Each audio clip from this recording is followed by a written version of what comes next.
My name is Neil Peterson. I'm a cloud advocate with Microsoft working in Azure. This session is titled Maintaining Your Hybrid Environment.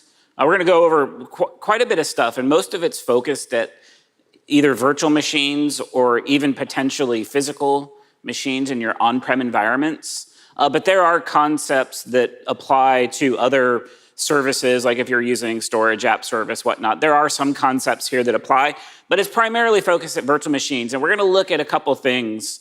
Resource configuration, so configuring virtual machines or even physical machines at scale.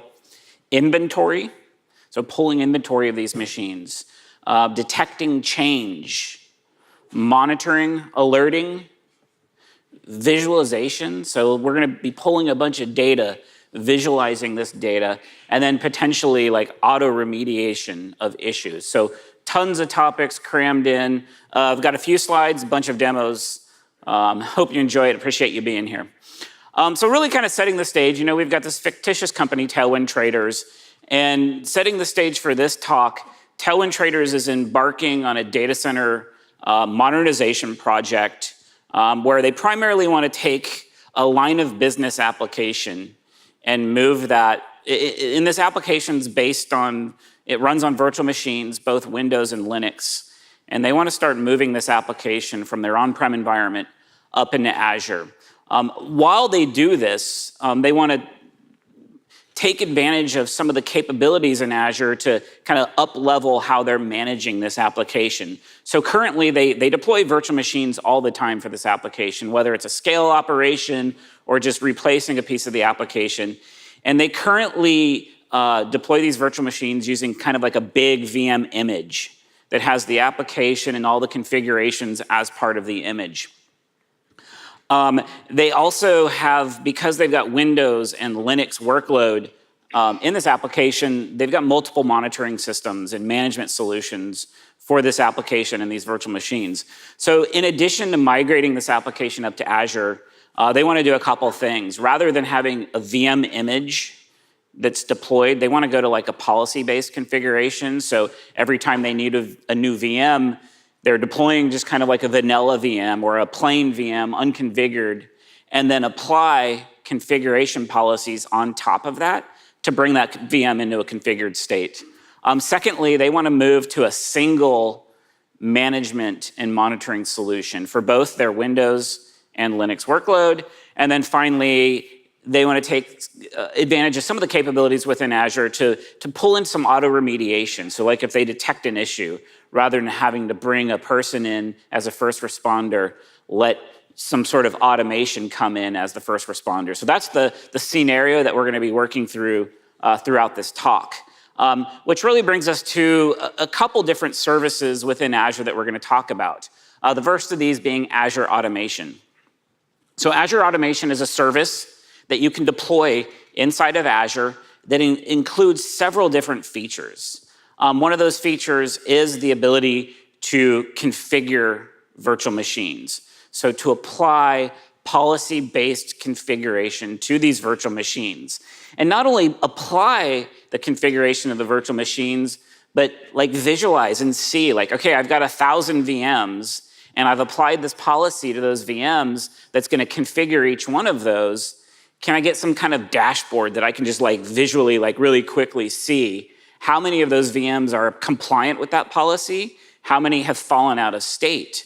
And if they've fallen out of state, the Azure Automation solution will then come in and try to like remediate that and bring them back into state.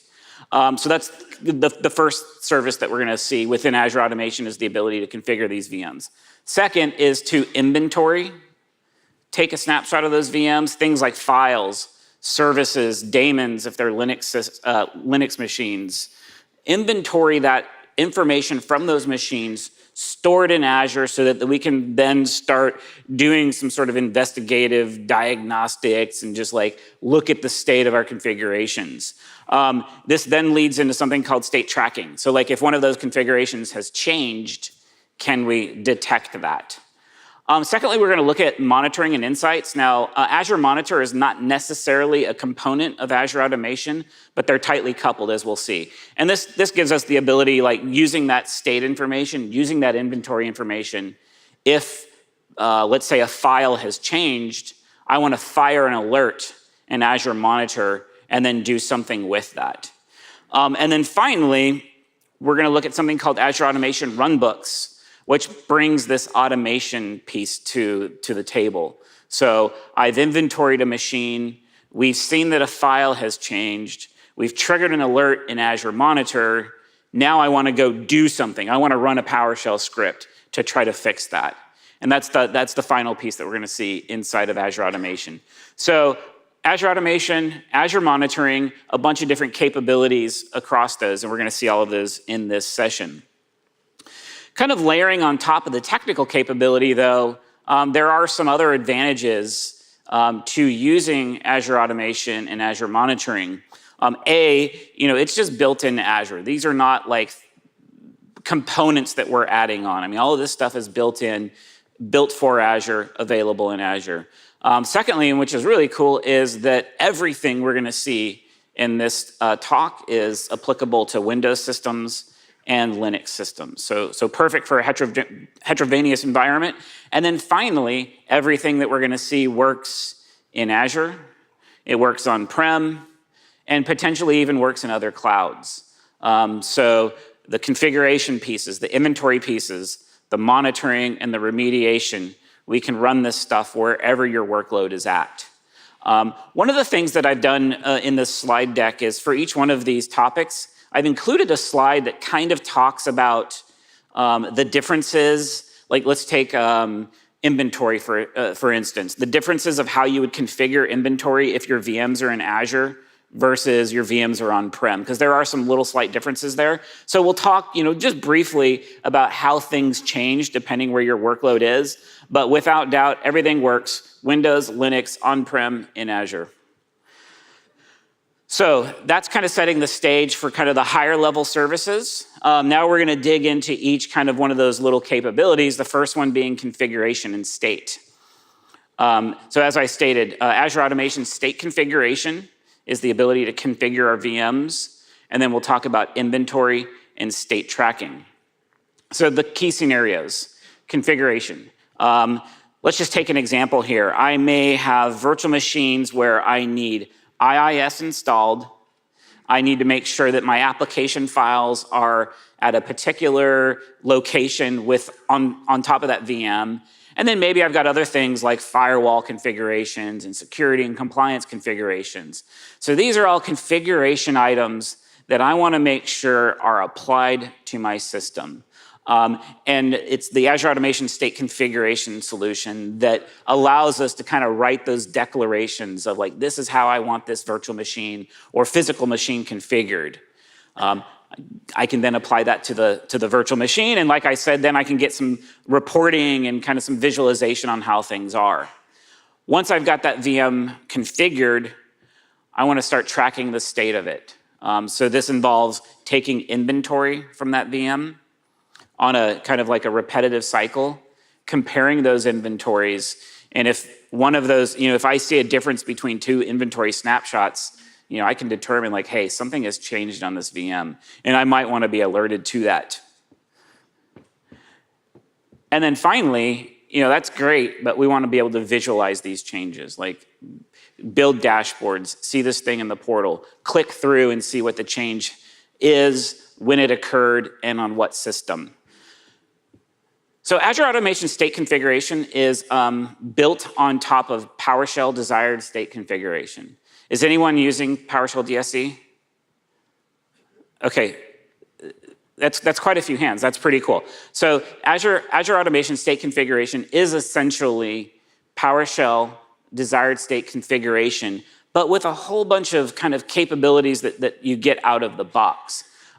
So you can certainly use PowerShell Desired State Configuration without Azure Automation, without doubt. With using PowerShell Desired State Configuration, we have something called a pull server. And this is like a server where I store all of these policies. So again, IIS, firewall configurations, how I want my VM configured. I write this policy configuration. Using desired state configuration, we can build our own pull server. This is where we store these policies. And then our virtual machines or our physical machines just check in with that pull server, pull down those configurations, evaluate them, make sure they're in state. And if they're not, they apply those configurations. But without Azure Automation, you need to configure and run that pull server yourself. Enabling state configuration in Azure Automation, one of the things we do is kind of build that pull server and provide that pull server for you.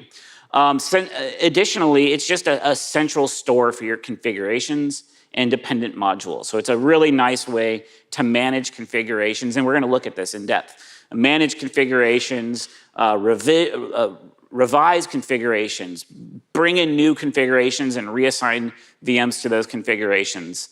Finally, state configuration inside of Azure Automation gives us compliance reports and just kind of a nice portal interface. I mean, there's an image of one of the compliance reports there, but we're going to look at that in the demonstration. Now, as far as the hybrid configuration details, like how does this change whether you're working with your VMs in Azure or your VMs on-prem? Essentially, the way PowerShell desired state configuration works is that we've got something called a local configuration manager, or LCM, on those boxes. And that LCM just needs to know where that pull server is. So we're essentially just configuring the LCM to point directly to that pull server. And we make this very easy when you're configuring this on VMs inside of Azure. We've got these things called virtual machines extensions in Azure, which are really just kind of like compiled binaries that you add to a VM to do something. Some examples might be the custom script extension, where you just say like, hey, I want to run a script on that VM, so I'm going to add this extension. Or I want to configure antivirus on that VM, so I want to run this extension. And it really just does whatever you intend to do without you having to kind of get in there and configure things yourself. And we have got a PowerShell DSC extension to configure your VMs, to talk to the Azure Automation state configuration pull server, just out of the box. And the cool thing about using these extensions is this doesn't have to be an after-the-fact thing. So when you're deploying VMs in Azure, you don't have to like deploy a VM and then like remember like, oh, hey, I need to go configure this thing now to talk to the state configuration solution. We can build this all in, whether you're deploying with a template or automation or even the portal. We can configure it such that the VM's deployed, it automatically enrolls in the desired state configuration solution, and then automatically starts pulling down those configurations and applying them. Things get a slightly bit more complicated when you're dealing with on-prem systems, but essentially it's the same thing. You really just need to get that LCM pointed up into Azure Automation state configuration. We've got some documentation on that. If you just do a search for Azure Automation state configuration on-prem, it'll walk you through the steps. And I won't go into those in this talk. So that's desired state configuration, and we're going to see this in depth. But at this point, we have now got our virtual machines or our on-prem physical machines configured the way we want them to be configured. The next thing is to start inventorying these systems and then tracking changes to these systems. And this is a relatively simple solution. We basically inventory things like files, services. We keep these snapshots, these inventory snapshots, and then we compare them. And if we see a delta between two, we can kind of assume that some change has occurred, and we track that change. And then we can use this to surface critical events. So for instance, maybe like take something like a host file. Like we most probably aren't changing host files very often. So we could do something like set up alerts like, hey, if this host file changes based on this data, fire an alert so that we can go investigate. Simple solution, and we'll see how it works here as well. Now, the hybrid configuration details here are pretty simple. Inventory and change tracking is powered by the log analytics agent for Windows and Linux. So essentially, you just need to get this agent installed on your systems, get it pointed up to the log analytics solution in Azure, and then boom, we'll just start pulling that inventory up. Very similar to state configuration, we make this very easy in Azure. We've got log analytics extension for Linux and Windows. Apply that to the VM. It's going to configure itself and just start working. And again, you can do this at deployment time. We also have a portal experience. And I didn't call this out when we were talking about state configuration, but we have this there as well. And what I mean by portal experience is you can just go in and say, hey, add that machine to inventory. Add that machine to desired state configuration. So you can just go through and select your virtual machines and onboard them into these solutions. On-prem, it's very simple. We've got an installer for the log analytics agent. Run that on your on-prem VMs, your on-prem physical servers. Give them the location of the log analytics. It's called the log analytics workspace. And boom, they'll just start onboarding into the solution. I actually used to have a demo in this talk where we did that to an on-prem VM. It just took too much time, but it's super duper simple. And it's really cool because once you do it, you now see your like on-prem VMs or physical machines as a line item inside of the Azure solutions. And again, you're pulling inventory. You're able to take advantage of all the things that we're going to see in this talk. Now, one slide kind of on the inventory and change tracking details, because this is important, and we'll see it in the demo, and that this stuff doesn't happen automatically. As we're inventorying our servers, there's a lot going on. So there is kind of some delays built in, and we can see those here. I won't go through every one of them, but like, for instance, Windows files, we inventory every 30 minutes. Windows software, we inventory every 30 minutes. The only configurable one is Windows services, which by default, it's every 30 minutes, but you can bring that down to every 10 seconds. Now, there's an additional layer of delay, and that's once we get this inventory, it needs to be processed and moved into the right places within log analytics. So that ingestion period is 3 to 10 minutes. So I just talked through a ton. We're now going to jump into a demo. And kind of the scenario here is really that we want to apply a standard configuration to these virtual machines. We want to make sure that we've got IIS on our Windows machines and Nginx on our Linux machines. And then we want to inventory those systems and kind of be able to like observe when IIS has gone into a stop state on any of these systems. And I've got a couple demos here, and they're all going to kind of build off of each other. All right, so I've got some notes, quite a few steps here, so I'll be referring to these notes every once in a while. But one of the first things that I'm going to do is, because we've got some delay in that inventory cycle, I'm going to go ahead and stop IIS on a virtual machine, and then we're going to come back to that in a second. But I want to do as many things in real time as I can. So I'm just going to stop IIS, and then we'll jump into another portion of a demo, and then we'll come back. And the other thing I want to do is, as we're going through these demos, is just show off some of the cool features of Azure. So I'm going to go and find a virtual machine. And actually, before I do that, I just want to call out what we're looking at here. And I know it's kind of hard to see in the back, so I'll do my best to kind of talk through everything that we're doing. So I've got a single resource group here, and there is a ton of stuff in here, but don't be like too intimidated by it. Most of this is virtual machines. So there's 10 virtual machines in this resource group. Each one of those virtual machines has a disk and a network interface. We also have an automation account. That's the Azure Automation account. That's where we're going to spend most of our time. And then we have a log analytics workspace. We're going to spend a lot of time there. Everything that you see here, including all of the configurations, was deployed with an Azure Resource Manager template. We have that template available. So this was kind of like, in fact, just before I flew out to Amsterdam, I kicked off the deployment. By the time I got here, my demo's ready to go. Everything is here and configured. So if you want to kind of run through this in your own environment, we've got that template available for you. So that said, kind of an overview of what we're looking at here. I'm going to go find a Windows machine. I'll just grab this one here, WinVM3, and I'm going to stop IIS on it. But to do that, I'm going to use this new capability that we have called run command. And what this allows me to do is execute a PowerShell script on that VM directly from the Azure portal. And this is really cool because the script is actually executed by something called the Azure VM agent. So I don't even have to expose this. I'm not like reaching out over the internet, like over WinRM or anything to execute this PowerShell script. This is all happening within the confines of Azure, which I think is pretty cool. So I'm going to do git service w3 svc, which is the IIS service. and then stop service. So get service, W3 SVC stop service, and I'll go ahead and run that.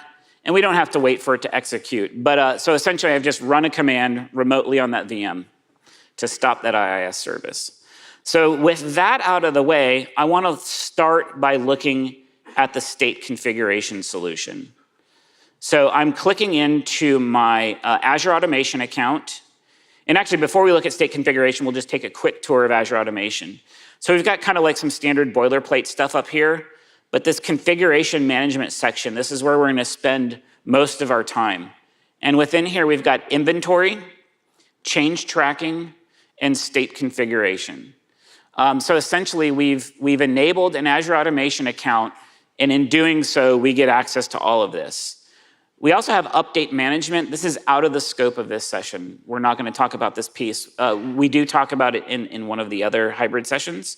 And then we've got process automation. And this is where we've got the run books, where we're going to see automated kind of remediation of stuff. So for this talk, again, just to reiterate, we'll be looking at this section and then run books. We're going to start with state configuration. And what we'll see here is I've got 10 virtual machines in my environment. I've got 5 Linux VMs and 5 Windows VMs, and you can kind of just see what they are by the name. And each one of these has a configuration applied to them. And we can pretty easily see that each one is in a configured state. So we've got 10, we've got all green. You can see right here, we've got compliant of 10. So we've got 10 machines all configured the way we want them. So now let's kind of dig deeper and look at these configurations. So the next tab over is configurations. And I've got 2 here. I've got Linux and Windows. We're really going to focus on the the Windows one. We might take a quick peek at the Linux one as well. So I can click in on that and select View Configuration Source. And this right here is what a desired state configuration looks like. Now there's quite a bit going on, but it's actually pretty simple. So this up here is all notes. A lot of this is just boilerplate stuff. What we really want to focus on is just this piece right here. Let's see if I can zoom into that. And essentially what we're saying here is I want to ensure that the Windows feature named Web Server is present on this machine. Now, if you've done any like heavy-duty PowerShell scripting to do things like configure a system, I mean, this is pretty dang simple. You know, if I'm going to build my own scripts, I want to do things like before I install IIS, I want to make sure IIS is not already there. Because if I try to install IIS while it's already installed, I mean, something is going to happen. And probably not what I want to happen. Probably error out or throw a message that says, hey, IIS is already here. I'm not quite sure. I haven't run through that procedure. But the bottom line is, though, it would be up to me as the author of that script to build that logic in. Where using something like PowerShell desired state configuration, that's kind of built into the modules on the back end. All we have to do is say like, hey, I want to make sure this is present. And then if I apply this to a system where IIS is already present, it's going to come back and say like, yep, you're good. This machine is already configured the way that you have told me you want to configure it. So there's nothing more for me to do. So this is what the configuration looks like. Once we import a configuration into state configuration, we then need to compile it. And what the compilation job does is just validates that the configuration is properly formed, we've got the commas in the right places, the right braces, just that it's good to go, and that we can then apply it to systems. And we can see here that I've got both of those compiled, and each of them have been applied to 5 computers. Just to have fun, let's take a look at the Linux one. And we'll see that it looks very similar to the Windows one. However, here we've got a different module built for Linux systems, but it's the same thing. I just want to make sure Nginx, which is a web server similar to IIS, is present on the system. All right, so now to kind of like go further in the demo, we can see that I've got 5 Windows systems. This configuration is applied to all of them, and they're all compliant. But I now want to update one of these configurations, or I really want to create a new configuration with some additional features. So instead of just installing IIS, I want to make sure that the Docker components are also installed. And there's no logic why I chose IIS and Docker. I just wanted to go with something simple. So I want to now import a new configuration, compile it, and then start moving systems over to that configuration. And to do that, I'm going to use PowerShell. So I'm going to leave the portal for just a moment and then take a look at some scripts here. So I've got a very simple script to import. Actually, let's do this before I do that. So we took a look at the configuration in the portal, and we saw kind of the Windows feature, web server. I've now written an updated version locally, and all I've done is added another Windows service to be installed. So Windows feature, containers, I want to ensure that it's present. So I've got my configuration written. I now need to import this into Azure Automation. And we've got a command to do that, import AZ Automation DSC configuration. Now let me point out I'm on a Macintosh here, so I'm using the PowerShell core version of PowerShell and Azure module. So if you're not using the core version, this command would be import, I believe it's Azure RM Automation DSC configuration. But it's the exact same process, the command's slightly different, but same parameters and whatnot. So I want to import this configuration. I've given it a path to the file, the resource group name, where my automation account is, and then the name of the automation account.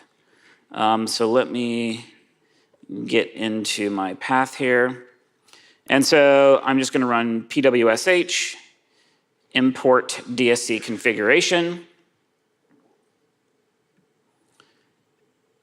All right. And then if we pop over to the portal, click on configurations, we can see that I've now got my new configuration here. However, it needs to be compiled as well. And before we look at that script, I'm going to go ahead and kick it off because it takes a minute to run. All right, so it's running now. So I have another script built locally, and it's also very simple. It's really just a single command, start AZ automation compilation job. Again, I'm giving it the name of the configuration, the resource group name, and the automation account. That's running right now. So we can come over to the portal and actually drill in on the configuration here, and we can see that the compilation is starting. Hopefully this just takes a minute to complete. And while that compiles, then the next thing I'm going to do is I'm going to go in here and just reassign one of these Windows VMs to that new configuration. Now I'm going to do that manually in the portal. Obviously that doesn't scale very well, but we've got PowerShell commands and other automation tools such that if you wanted to do this across 1,000 machines, you wouldn't need to go in and manually do this. We would just automate that process. All right, let's go see how we're doing here. Compiled configurations. All right, so there's my updated configuration there. And so now I can just go grab one of my nodes and assign node configuration. Select my updated one, hit OK. And again, if you wanted to script that against a bunch of machines, you definitely could.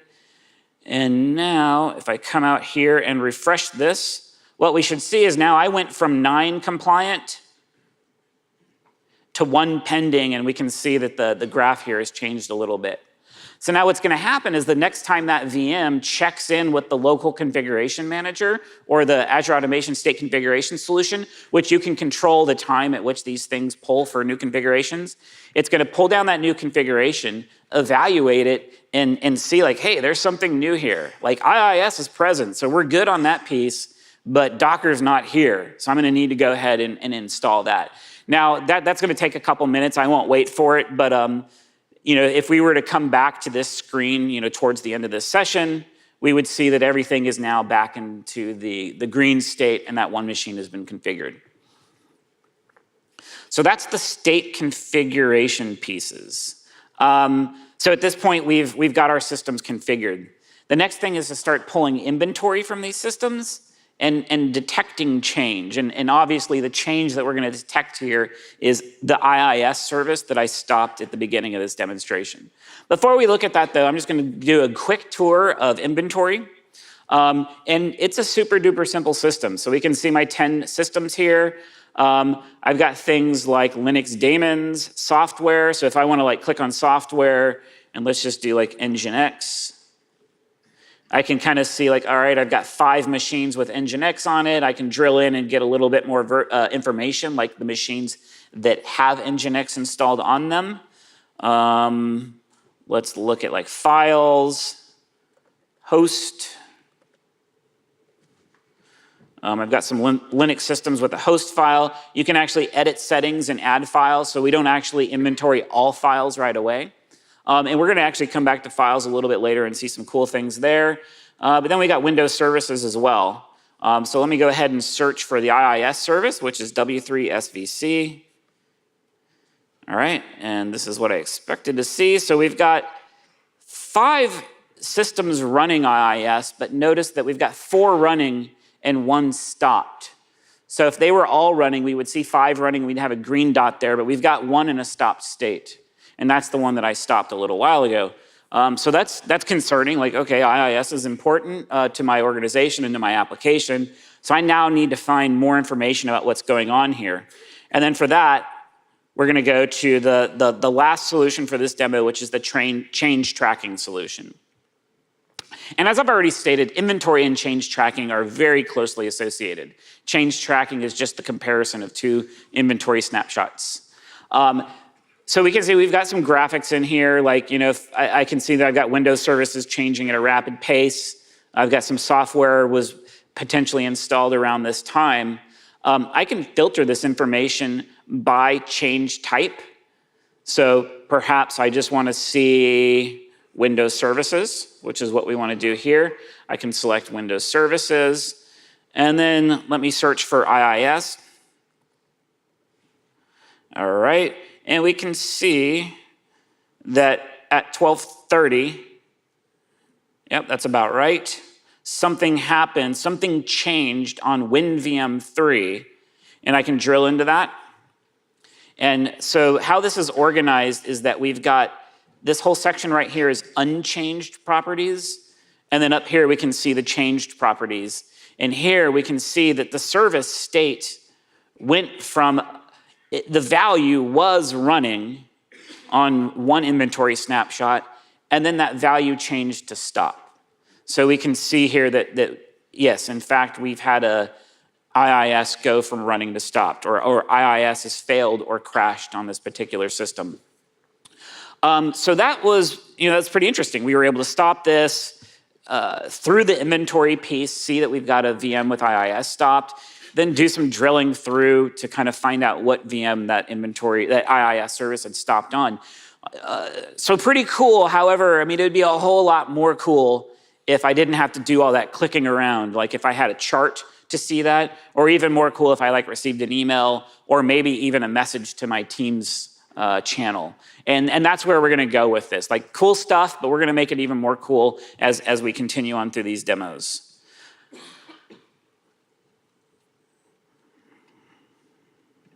So that was state configuration, inventory, and change tracking. So to kind of like pile on that like more cool aspect, we're now gonna look at like Azure Monitor, and really like gaining insights about our environments, and then building alerts off of that data. So Azure Monitor and Log Analytics basically work in tandem to just provide us, you know, just the ability to pull data about our environment. With this data, we can, you know, analyze what's going on in our environment, get insights about our environment, run queries, to return whatever it is we want to know about our environment. And as we'll see, when I say our environment, I mean, that's a very wide, I've got a slide, the next slide is specifically on this. We can pull in data from just about anywhere and write queries that are multidimensional on all of this data. And a portion of that data is the inventory data and the state tracking data. Once we have this data, though, it's not just about running queries and returning results or returning data, you know, seeing what we want to see. We can also use this data to build to basically build a monitoring solution. So we can build alerts based on this data. So essentially, I want to build a query that shows me when IIS is stopped on a system. That data is coming from the state tracking solution. So now I've got a query that returns those machines, but I want to take that query and have that query power an alert such that, so we'll run that query on like a schedule, and if I come back with a system that stopped IIS, fire an alert based on that query. So it's not just about insights, it's also about monitoring and alerting. And then finally, I want to integrate that alerting capability with other systems. The demo we're going to see is Azure Automation runbooks, but it could be Azure Functions, or there's a whole slew of systems that we can integrate here, as well as get pretty custom with it. So that's kind of like an overview of Azure Monitoring and Log Analytics. Like I said, though, I did want to just show a slide that just shows the breadth of data that we can get into the solution. And like I said at the beginning of this talk, I mean, really the demos and stuff are really focused around virtual machines or even physical machines. But this solution is huge. I mean, this spans Azure, spans on-prem, really spans anything we can really imagine. So we can see, like, here we've got this, under this unified monitoring column, we can see the places where we can get data into this solution. So applications, operating systems, Azure resources, Azure subscriptions, and Azure tenants. So all the stuff that you would expect, but it's this bottom one. When I said, you know, really this spans anything, we can also bring data into Azure Monitoring and Log Analytics from custom sources. So you can do things like, you know, your PowerShell scripts. You can build those such that they're sending data to Log Analytics if you wanted to. Once that data is in Log Analytics, you can now write these queries to pull that data out, use that data to trigger alerts, and then, you know, from there you can integrate with other systems. So here's all of our data sources. With this data, we can gain insights about our environments. We can create dashboards. We can create complex dashboards that have graphs and tables and whatever it is we want to kind of be able to visualize what's going on in our environment. And we're going to do that. I mean, we're going to create a simple one, but we're going to do that as well. We can analyze that data, respond to that data, and finally integrate with other systems. You know, as I promised, I'm going to talk about the hybrid configuration details. So how does this change? You know, I want to use Azure Monitoring and Log Analytics. I want to use it in Azure, and I want to use it on-prem.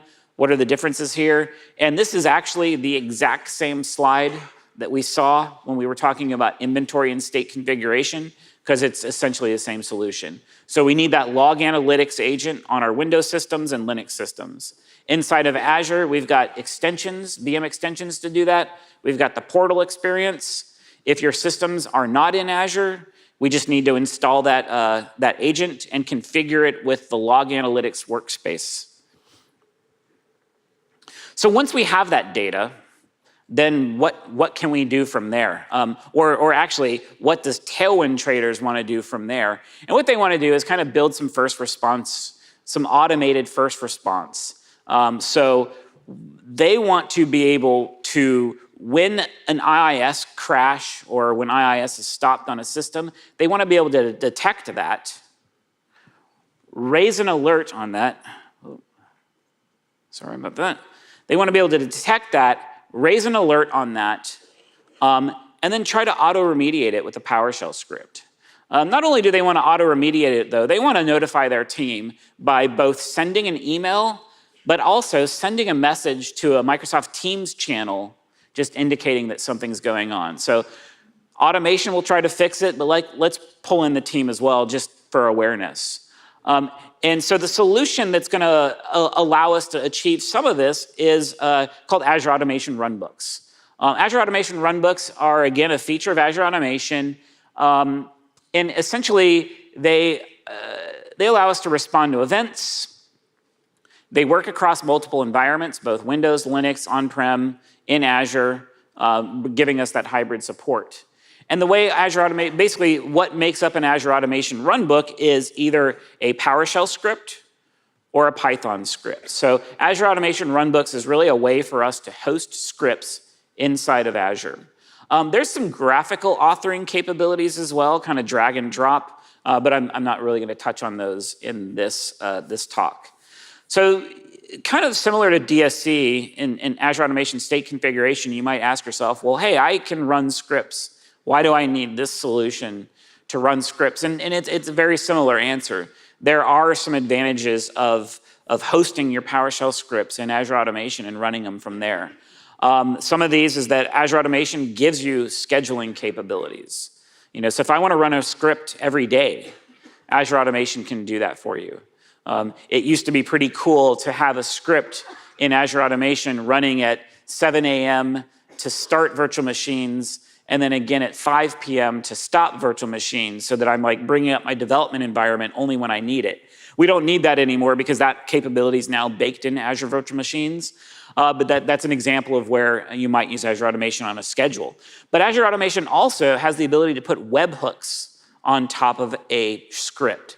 And what a webhook is it allows me to use like a REST HTTP call to trigger that script. And this really opens up the ability to integrate those scripts with our solutions and integrate those scripts with kind of an alert. So when an alert fires, trigger that webhook and pass to it some data such that it will then run the script and do whatever we need it to do. There's some other advantages of having your script stored in Azure Automation. It has this concept of a secret store. So I can actually store usernames and passwords in a secure fashion in Azure Automation and then consume those in my scripts, my runbooks, such that I can now kind of position secrets and credentials inside of my scripts in a secure fashion. And we'll see this, an example of this. As well, every time a runbook is triggered, every time it runs, we log that. So we've kind of got a historical view of the execution of these scripts.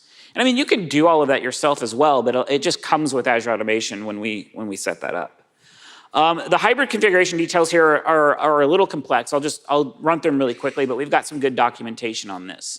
Basically, if you're running in Azure, there's not a lot that you need to do. But if you want to run Azure Automation runbooks inside of your firewall, in your data center, essentially what we do is you can take a system inside of your data center and designate it as a hybrid runbook worker.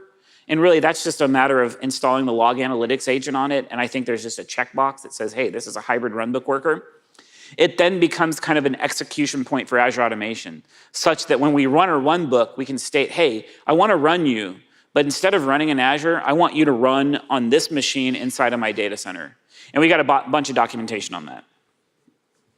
So next demo. So we pulled inventory and state tracking, and we were able to see that IIS had stopped on a system, but we want to take that further. We want to be able to visualize that, build a dashboard, create an alert, and then perform some remediation, auto-remediation, and notifications based on that alert. All right. Let's get to my notes. So let's take a look. Just going to grab this query here, but we'll take a look at that. So I'm back in my resource group here. Whereas prior, in the last demo, we kind of went through state change tracking to see that IIS had stopped on a system. Let's go ahead and take a look at that data from a different angle. And for this, I'm going to click in here on my log analytics workspace, and then click in on logs. And I've just got a simple query here, and I'll kind of step through it really quickly. So basically, select from configuration change, and we've got tons of documentation around log analytics and how to craft these queries. So I won't get too deep into kind of the weeds of it, but just to kind of as an overview. So from configuration change, select where config change type is Windows service, where the service name is W3 SVC, so that's IIS, where the service state is stopped, and then I'm doing some summarization, and then I'm rendering this as a pie chart. So if I run this query, we can see here that I've got a pie chart that shows me, hey, over the last 24 hours, IIS has stopped on this VM once and this VM once. So really quickly, like already this is better than all of the clicking that we did in the last demo. However, I still had to come in here, write the query, execute the query. Wouldn't it be more cool if we could build a dashboard out of this query? And obviously the answer is we can. So we've got this pen button right here. So I'll go ahead and select the pen button. And then I just need to pin this to my dashboard.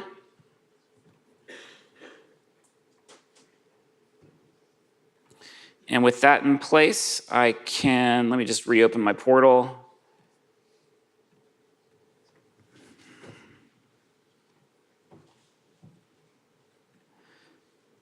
Oh. Let me find my dashboard. Apologize, I've got a bunch of subscriptions here. Let me filter this down to just mine.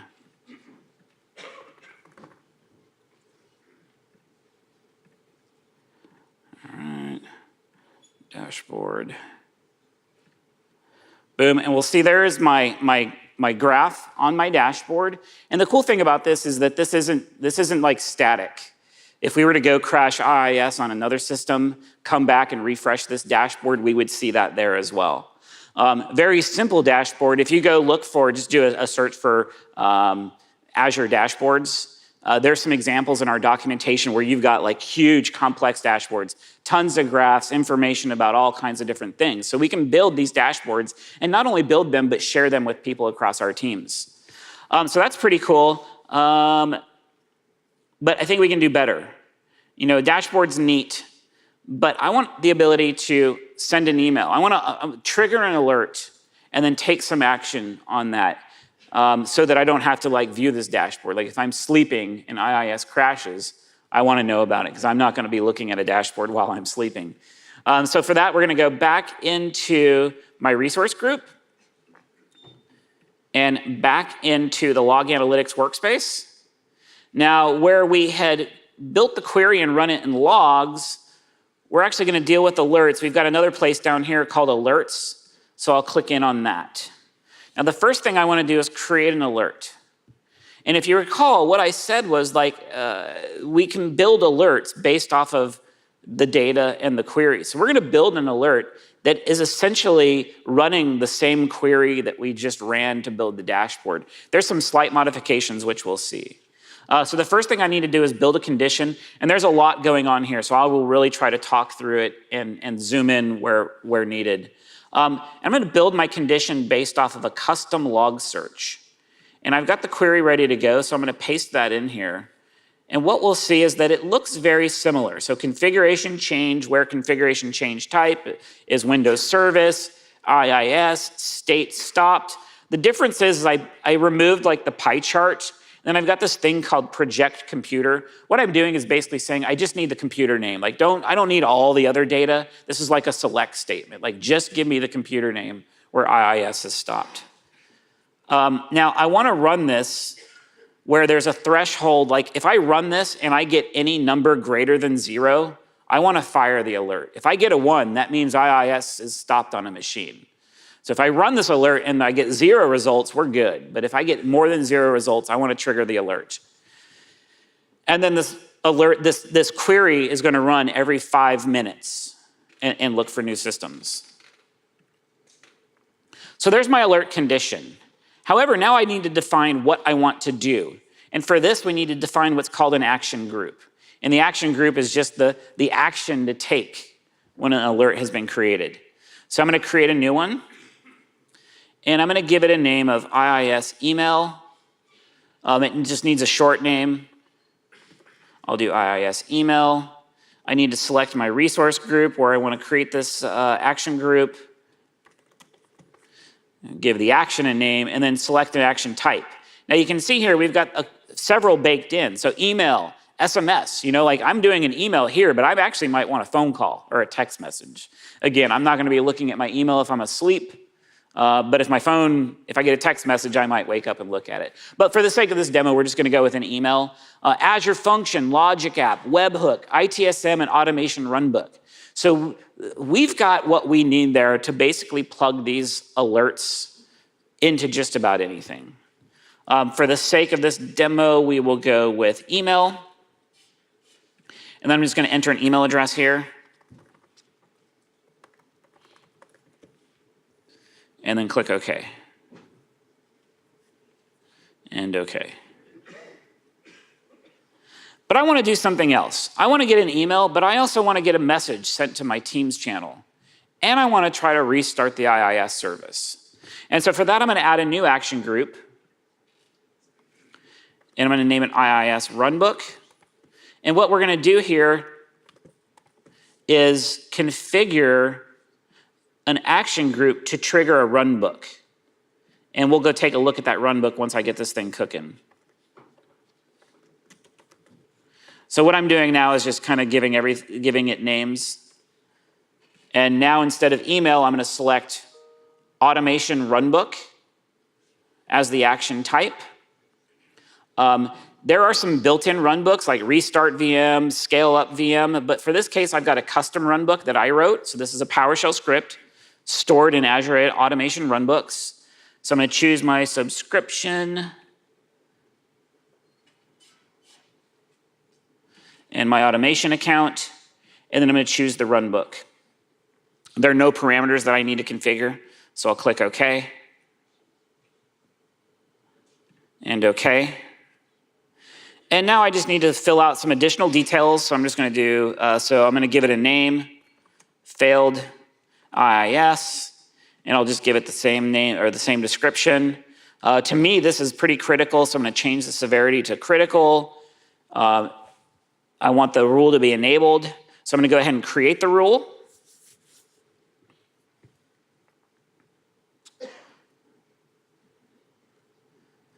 And with that created, I can click on Manage Rule Alerts, and I can see, yep, there's my rule. Action groups, yep, I have 2 action groups. So this thing is ready to rock now. So I've got an alert created based on the log analytics query that's going to send me an email. It's going to send a message to a Teams channel, and it's going to try to restart IIS on that VM. So let me go ahead and now stop IIS on another VM. So I'm going to go into my resource group. And in full transparency, we probably will not see this trigger, but I ran one last night, and I have all the assets collected. So I'm going to stop this. We're going to go look at the runbook solution and see what a runbook looks like, talk about some of the internals there. We might get lucky and see this come in, but if not, we'll look at one that I ran last night. So let me just grab WinVM0. Again, I'm going to click on Run Command. Run PowerShell script, get service, W3 SVC, and stop service. So from the Azure portal, I'm just running a script, a command on a VM to stop that service. And now let's go just take a look at the Azure Automation runbook solution. So I'm back in my resource group. I'm clicking on my Azure Automation account. Whereas before we had looked at inventory, change tracking, and state configuration, we're now going to come down to process automation and look at runbooks. And I've got one runbook in here. This is the runbook that we configured with the alert. When you initially enable Azure Automation, it comes with a bunch of pre-created runbook samples. I've just gone in and kind of deleted all of those. But if you enable it, there's a bunch of samples there ready for you to take a look at. I'm going to click in on this thing. And there's a button view, but the view is actually better if I click edit. The runbook just looks better. And so let's take a look at the script and what exactly is going on here. And really my intention here is not to talk about how I've crafted the PowerShell script itself.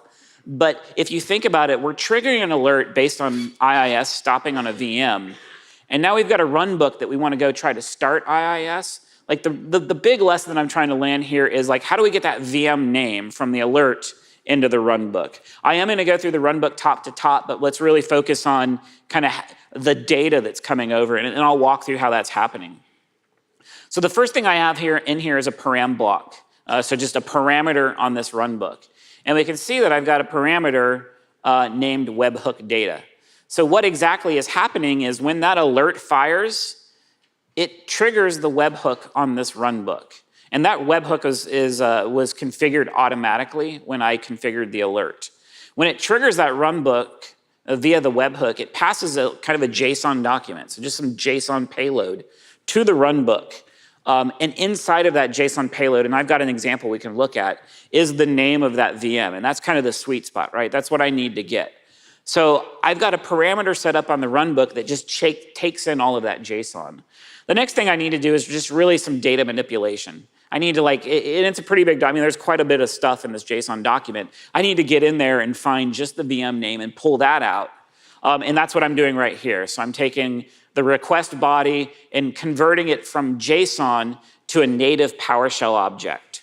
Once I have a native PowerShell object, I can then kind of parse through that, pulling out just the VM name, and then I'm gonna stick that into this variable right here, VM name. So now I've got a variable that has the name of that VM, and I can start to do some things.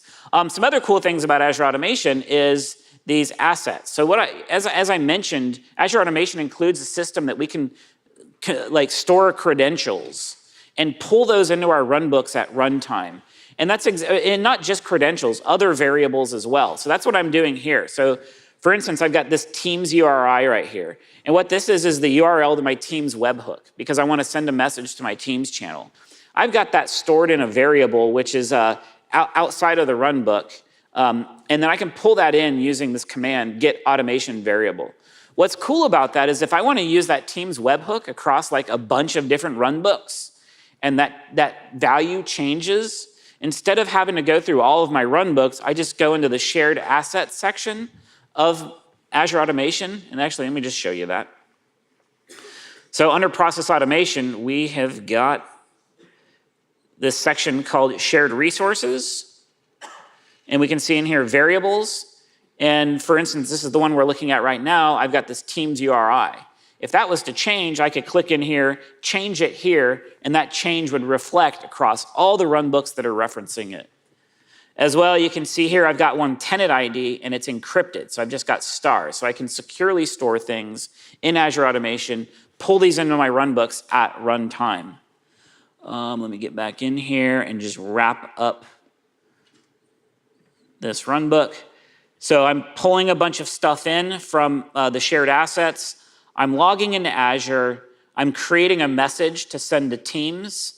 I'm then sending that message to Teams using the invoke web request command, so just a REST call.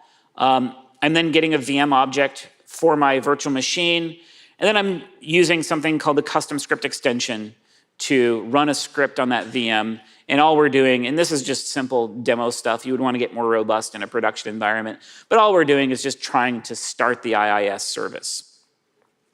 Now, so I ran one of these last night just so that we could, in anticipation that we wouldn't have time to get through all of this.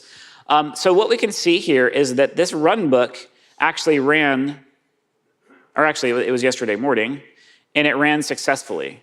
So if I click in on the runbook, we can actually see the input. And this is that webhook data that I talked about that we needed to parse through.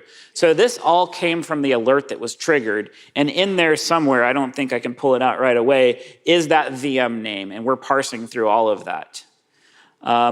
So when this triggered, we did a couple other things as well. The first of those being, let me just find it here, that the alert sent me an email. So we can see here March 20th at 11:16 a.m. That was about the same timestamp on that runbook's execution. And we can see in here the name of the VM where that issue was detected. Secondly, a message was sent to Teams at 11:16 a.m., so the exact same time. And that was triggered by that runbook as well. And then thirdly, which I won't show here, but the VM extension was attached to that VM and IIS was restarted on it. All right, so that's pretty cool in my opinion. I mean, we went from having to do a bunch of clicking through the portal to detect change, to visualizing it via a dashboard, a dynamic dashboard, to actually sending alerts and performing some auto-remediation. So that's the end of the session. I hope you enjoyed it. We went through a ton of tech. So we've got documentation on Azure Automation.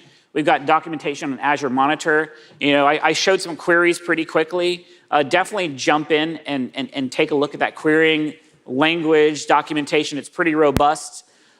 This is the third of 5 sessions. I'll be back here in an hour talking about governance, really role-based access control and policy within Azure.